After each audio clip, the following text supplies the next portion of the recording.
Car Shiv Sena Uddhav Balasaheb Thackeray पक्षाच्या वतीने सर्व इलेक्ट्रॉनिक तथा प्रिंट माध्यमांच्या प्रतिनिधींचे स्वागत आहे।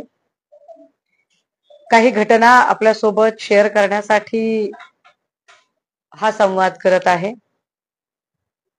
परभणीचा जाळपोळ आणि हिंसाचार यावर नागपूरच्या हिवाळी अधिवेशनामध्ये आवाज उठवला जावा म्हणून मी नागपूरला 2 दिवसांपासून होते। नागपूरमध्ये लक्षवेधी 4 दिवसाच्या अधिवेशनात लक्षवेधी होऊ शकणार नाही असं जेव्हा अनेकांकडून म्हणणं पडलं त्यावेळेला किमान पत्रकार परिषद घेऊन आपण काही तथ्य लोकांसमोर मांडली पाहिजेत असं म्हणत कालच पत्रकार परिषद घेतली होती।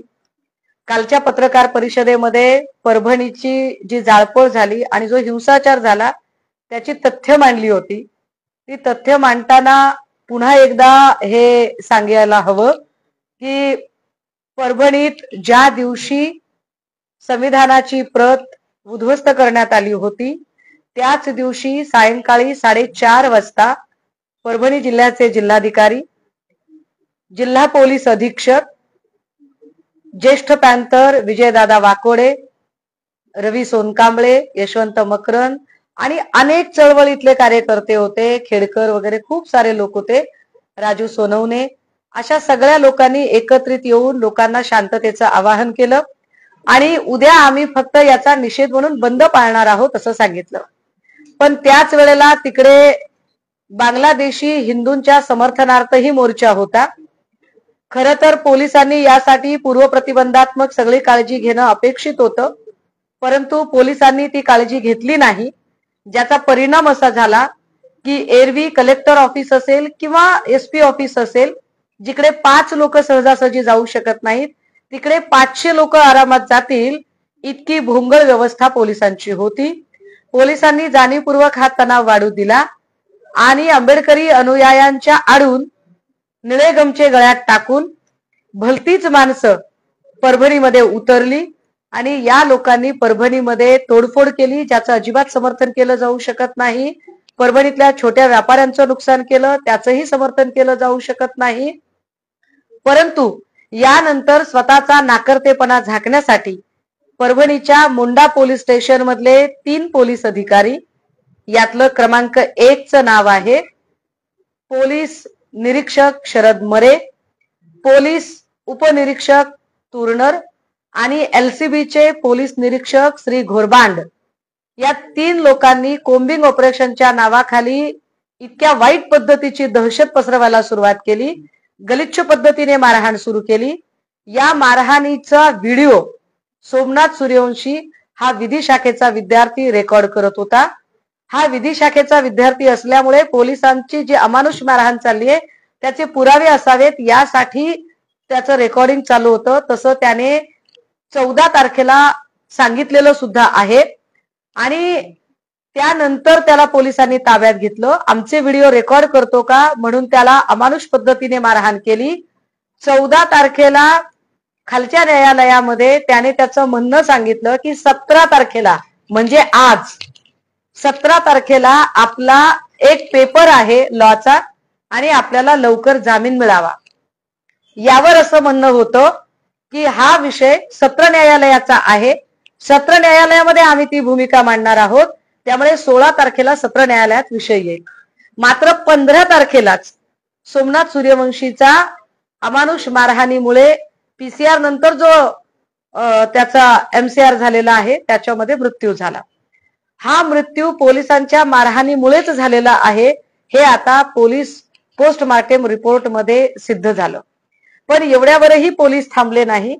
पोलिसांनी त्यांच्या कुटुंबियांना धमकावण्या सुरू केल्या आणि जेव्हा सगळ्या कार्यकर्त्यांनी ठरवलं की हे पोस्टमार्टम आम्हाला परभणीत मान्य नाही, हे पोस्टमार्टम आम्हाला संभाजीनगरमध्ये इन कॅमेरा व्हायला हवं, तेव्हा डेड बॉडी संभाजीनगर इन कॅमेरासाठी हलवली गेली। पण पोलीस दबाव चालू होता की या सगळ्यांच्या मध्ये जे अंत्यविधी आहेत त्याचे नातेवाईक जर पुण्या मुंबईत असतील तर डेड बॉडी पुण्यात घेऊन जा। जो माणूस लहानाचा मोठा परभणीत मुंबईत कसे काय होतील, यासाठी ज्येष्ठ पॅंथर विजयदादा वाकोडे यांनी पुढाकार घेतला आणि अंत्यविधी परभणीत होतील असं सांगितलं गेलं. विजयदादा वाकोडे यांचं 65 वर्षाचं वय. काल विजयदादांच्या संबंधाने मी FIR वाचून दाखवली होती. त्यांच्यावरही खोटे गुन्हे दाखल होते.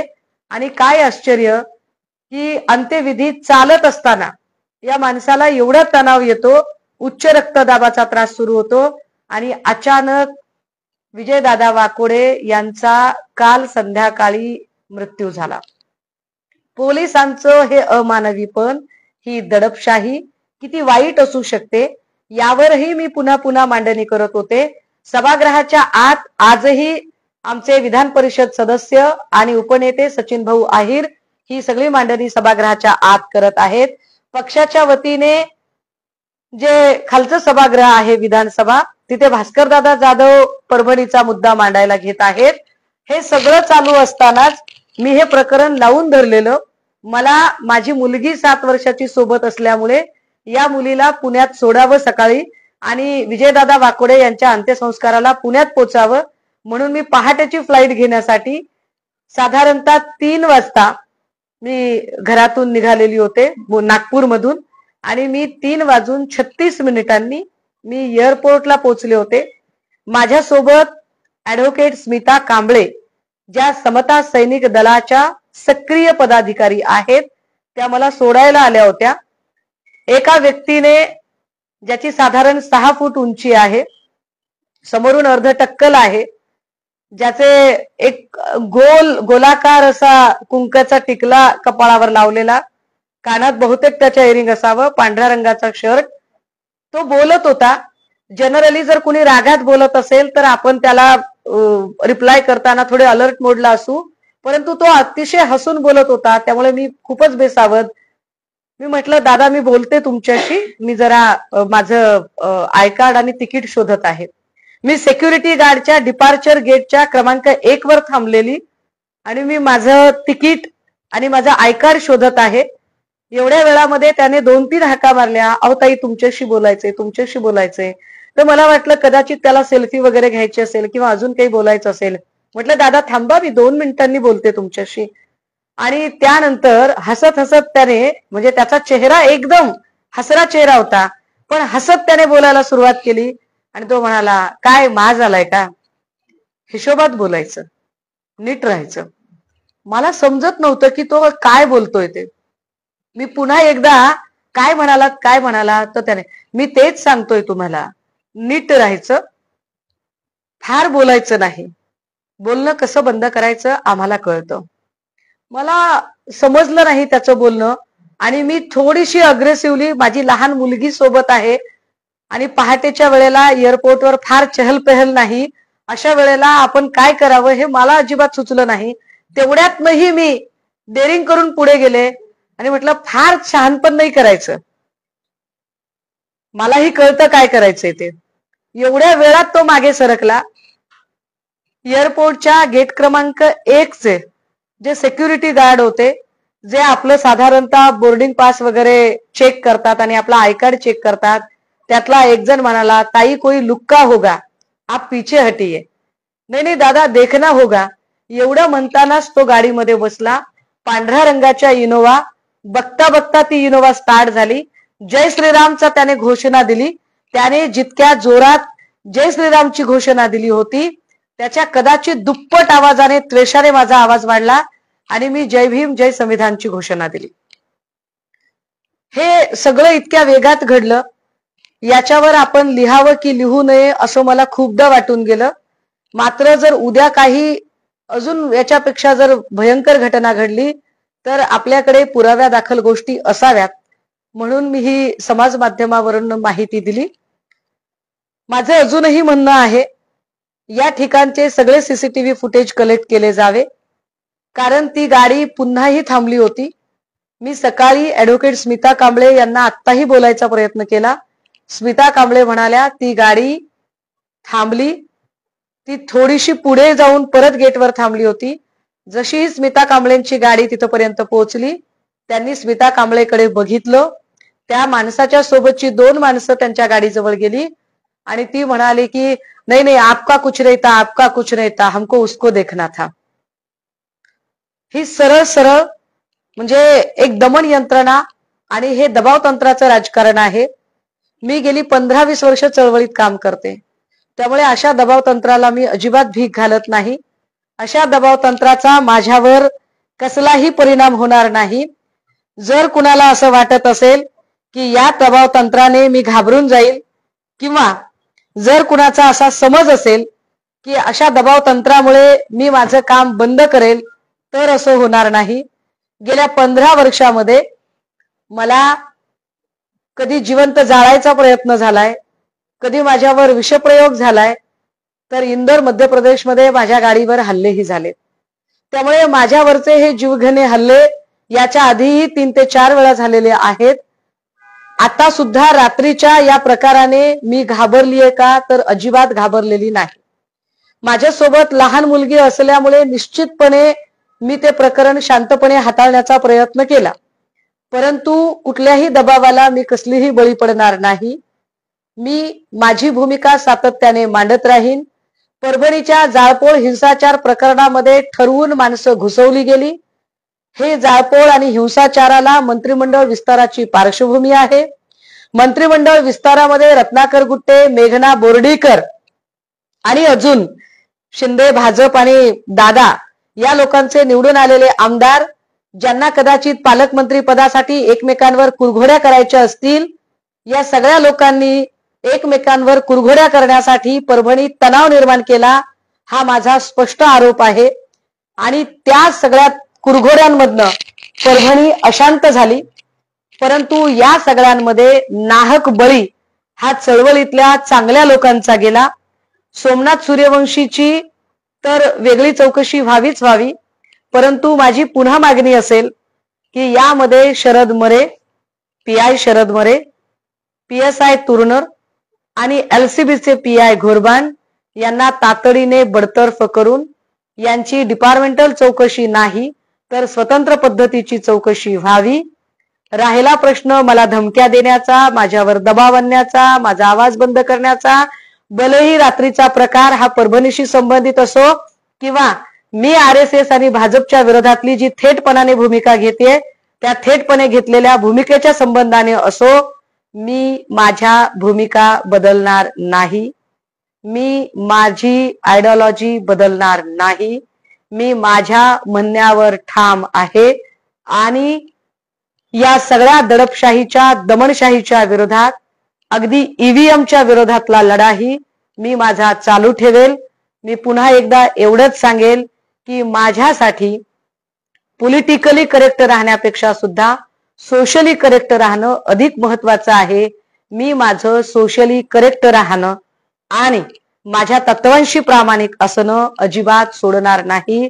बाकी तुम्हाला माझा जीव घेण्याने जर वाटत असेल की हा आवाज बंद होईल, तर धमकी देणारे किंवा हल्ला करण्याचा प्रयत्न करणाऱ्यांना एवढंच सांगेल की हा तुमचा भ्रम आहे.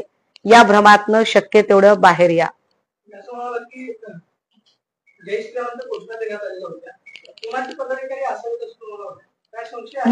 मला याच्यात कुणाचे पदाधिकारी वगैरे अजिबात सांगता येत नाही. दोन्ही गोष्टी असू शकतात.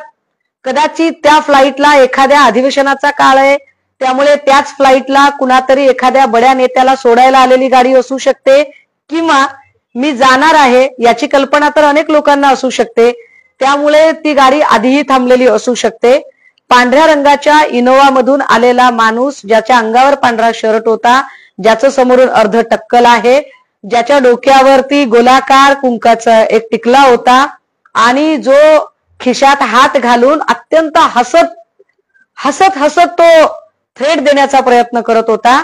आणि जेव्हा मी अजिबात न बघता पुढे सरकले त्यावेळेला तो त्याची वेगात गाडी घेऊन गेला आणि त्याने जय श्रीरामची घोषणा दिली. त्याने जितक्या जोरात जय श्रीरामची घोषणा दिली त्याच्या दुप्पट आवाजाने मी जय भीम, जय संविधान, जय महाराष्ट्राची घोषणा दिली. हा कार्यकर्ता कुठल्या संघटनेचा, कुठल्या पक्षाचा, यावर मी अजिबात भाष्य करू शकत नाही. परंतु माझी गृह खात्याला विनंती असेल की आपण निश्चितपणे एअरपोर्टचे सगळे CCTV फुटेज चेक करावे. एअरपोर्ट डिपार्चर गेट क्रमांक 1 जिकडे सिक्युरिटी गार्ड 2 बसलेले असतात, माझ्या डाव्या बाजूला असणारा सिक्युरिटी गार्ड माझ्या उजव्या बाजूला असणारा सिक्युरिटी गार्ड, बाजूला असणारा एक पोल, त्या पोल जवळ थांबलेल्या ऍडव्होकेट स्मिता कांबळे, समोर थांबलेली 4 ते 5 त्या माणसासोबतचे लोक आणि तो माणूस, हे सगळं सीसीटीव्ही मध्ये नक्की दिसेल. कारण ती गाडी पुढे जाऊन सुद्धा थांबली होती, ही पांढऱ्या रंगाची इनोवा. मला वाटतं सीसीटीव्ही फुटेज आता तरी गायब केले जाऊ नयेत. कोण आहे माणूस तुम्ही शोधा, मला माहित नाही तो कोण आहे. रवींद्र सिंगल यांच्याशी नागपूरची तुम्ही काही बोलणं झालंय का? तुमचं पोलिसात काही तक्रार तुम्ही केली? मला फ्लाईटला उशीर होत होता. मी सांगते आपल्याला की मी डिपार्चर गेटवर होते आणि माझी कल्पना ही होती की सोबत असणाऱ्या मुलीला मी पटकन पहाटे 6 पर्यंत पुण्यामध्ये सोडावं आणि मी गाडीने विजयदादा वाकोडे यांच्या पार्थिवाचं अंत्यदर्शन घेऊन त्यांच्या अंत्यसंस्कारात सामील व्हावं. कारण त्यांचे अंत्यसंस्कार आता सायंकाळी 5 वाजताचे आहेत आणि म्हणून मी घाईत निघालेले होते. परंतु आत गेल्यानंतरची म्हणजे मला स्वतःला सावरलं खूप, परंतु माझ्यासोबतचं जे लहान मूल आहे, माझी 7 वर्षाची लेक, मला तिचा विचार करून मी फार पॅनिक झाले होते. मी तेवढ्या घाईत टेक ऑफ होण्याच्या वेळेमध्ये मी फक्त समाज माध्यमांना कळावं म्हणून एक पोस्ट लिहिली आणि ती पोस्ट सोडली. मग सकाळी मला सचिन भाऊ आहिरांचा फोन आला, बऱ्याच लोकांचे फोन आले आणि ते म्हणाले की आम्ही हाऊसमध्ये सुद्धा हा मुद्दा घेतो आहोत. हो, मी तक्रार आज इथून करणार आहे. मी तसं बोललीये. मला वकिलांनी सांगितलं की जरी घटना तिकडे घडली असली तरी इथल्या पोलीस स्टेशनला तक्रार दिल्यानंतर ती तिकडे वर्ग केली जाईल. परभणीच्या घटनेवरती प्रश्न आहे. बोला. राज्यामध्ये भाजपची सत्ता आली, फडणवीस जर पदावरती आले तर दलितावरती हल्ले आणि अत्याचार वाढतात असा आरोप आता सध्या केला जातोय. भीमा कोरेगावच्या दंगलीच्या संदर्भात सुद्धा त्यावेळी सुद्धा फडणवीस सत्तेवरती होते आणि आता परभणीची जी दंगल सुरू आहे त्यावेळी सुद्धा फडणवीस सत्तेवरती आहे. परभणी मोंढा पोलीस स्टेशन मध्ये जे पोलीस कर्मचारी आहेत आणि ज्यांच्या बडतर्फीच्या मी मागणी करत आहे, हे फार विशेष उल्लेखनीय आहे की भीमा कोरेगाव दंगलीच्या वेळेला असणारे एक पोलीस अधिकारी, नाव अजून माझ्याकडे पोहोचलेलं नाहीये, मी तेही नाव आपल्याला शेअर करेन, तेच पोलीस अधिकारी नेमके जुना मोंढा पोलीस स्टेशनच्या या सगळ्या दंगलीच्या वेळेला होते. हा नुसता योगायोग असत नाही, तर काय पद्धतीने ग्रह खात्यामध्ये सुद्धा माणसं पेरलेली आहेत हे फार आम्हाला खेदाने सांगावं लागतंय. 1 तारखेला भीमा कोरेगाव, तारीख फार जवळ आलेली आहे. अशा सगळ्या परिस्थितीमध्ये सरकारने शक्य तेवढी काळजी घ्यायला हवी. कारण भीमा कोरेगावला राज्यभरातनं सगळे चळवळीचे अनुयायी येत असतात. या सगळ्या परभणीच्या घटनेचे पडसाद भीमा कोरेगाववर उमटू नयेत आणि लोकांना एका सुरक्षित आणि निर्भय वातावरणात अभिवादनाला पोचता यावं याचा सुद्धा विचार व्हायला हवा. जेव्हा जेव्हा भाजपाची सत्ता येते तेव्हा तेव्हा इथला दलित आणि अल्पसंख्य हा भेदरून जातो. जेव्हा जेव्हा भाजप सत्तेत बसते तेव्हा तेव्हा दलित आणि अल्पसंख्याकांवरचे अन्याय अत्याचार वाढत राहतात. ज्या पद्धतीने नवनीत राणा किंवा नितेश राणे यांनी विजयानंतरचा उन्माद केला, हा विजयानंतरचा उन्माद इथल्या दलित आणि अल्पसंख्याकांच्या मनामध्ये भीती उत्पन्न करणारा आहे. काय बोलू शकतो आम्ही? तरीही अशाच लोकांची मंत्रिमंडळात वर्णी आहे. तुम्ही बोलताना असं लोकप्रतिनिधींची नावं घेतली परभणीतल्या, त्याला मंत्रिमंडळ विस्ताराची पार्श्वभूमी काय होती? असं मला की माणसं त्याच्यामध्ये धरून घुसवण्यात आली. नक्की मग कोणाचे पदाधिकारी होते? मी पुन्हा एकदा रिपीट केलं पाहिजे की ज्या दिवशी हा बंद होता, नेमका त्याच ज्या दिवशी निषेध नोंदवायचा होता संविधान प्रतीच्या विकृतीचा, नेमका त्याच दिवशी बांगलादेशी हिंदूंच्या समर्थनार्थला सुद्धा बंद होता. आणि त्यासाठी कुणी माणसं उतरवली हे वेगळं सांगायची गरज नाही. नितेश राणेने हे अनेक ठिकाणी सोशल मीडियावर सुद्धा पोस्ट केलेल्या गोष्टी आहेत. त्यामुळे तिथे अचानक निळे गमछे घातलेले बाहेरचे लोक कसे काय आले? कारण ते लोक नाहीत, ते लोक परभणीतले नाहीत. आम्ही कित्येक व्हिडिओ कालपासून सोशल मीडियावर शेअर करत आहोत, टॅग करतोय आम्ही पोलीस महासंचालकांना वगैरे, की हे गमछे आले कुठून? अचानक तोडफोडीचं वातावरण कुठून सुरू झालं? मी पुन्हा एकदा सांगितलं पाहिजे, मेघना बोर्डीकर, रत्नाकर गुट्टे आणि इतर अजून निवडून आलेले लोक जे परभणीचे पालकमंत्रीपद किंवा मंत्रिपदासाठी इच्छुक असणारे लोक आहेत, या सगळ्याच लोकांनी एकमेकांवर कुरघोड्यांचं राजकारण करण्यासाठी अनेक टॅक्टिक्स केल्या. त्याच एका टॅक्टिकचा भाग म्हणून परभणी अशांत करण्याचा प्रयत्न तर केला नाही ना, हे सुद्धा गुप्तचर खात्याने शोधून काढावे. आमचा स्पष्ट आरोप आहे की परभणी अशांत करण्यासाठी ठरवून राजकीय शक्ती वापरण्यात आली.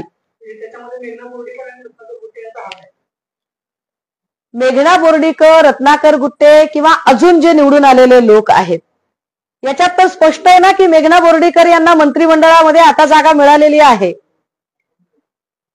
त्यामुळे ह्या सगळ्या लोकांचेही, यांचे समर्थक, तिथले सीसीटीव्ही फुटेज, यातलं जे काही आहे ते चेक करा, तपासा, बघा काय ते.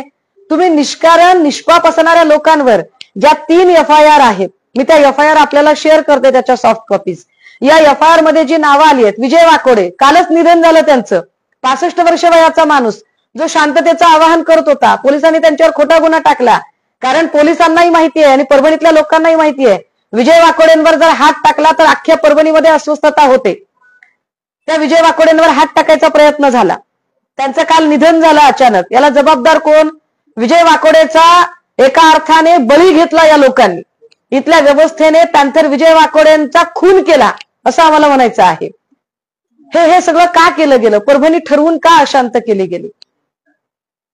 बीड, संभाजीनगर, परभणी, जालना, मराठवाड्यातले अनेक सेन्सिटिव्ह भाग आहेत, जे खरं तर गेल्या 3 ते 4 वर्षांपासून अशा गोष्टींसाठी समोर येत आहेत.